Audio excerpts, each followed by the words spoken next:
safe is Arabic gum? We're going to talk about Arabic gum's safety degree. In the last video, I talked about how I use Arabic gum to help me with maintaining my weight as well as supporting my digestive system, as it is considered a wonderful prebiotic.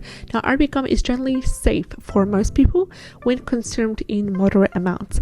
Its safety is tolerated when taken in medicinal doses.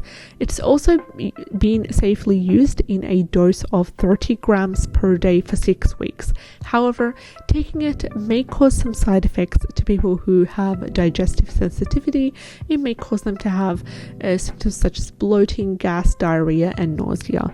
It should also be noted that pregnant women are advised to avoid using it in large quantities. Let's have a look at some of the main precautions for using Arabic gum. Taking Arabic gum may cause problems for people with certain health conditions, such as people who are suffering from asthma patients. People with asthma may be allergic to the pollen of Arabic gum tree, so please be mindful of that. Also, people who have allergy to certain plants. Those with allergies to certain plants such as Acacia and other plants may be more susceptible to allergies to Arabic gum. Also, diabetic patients, as Arabic gum may reduce blood sugar levels, which may have a negative impact on diabetes patients who regularly take medication.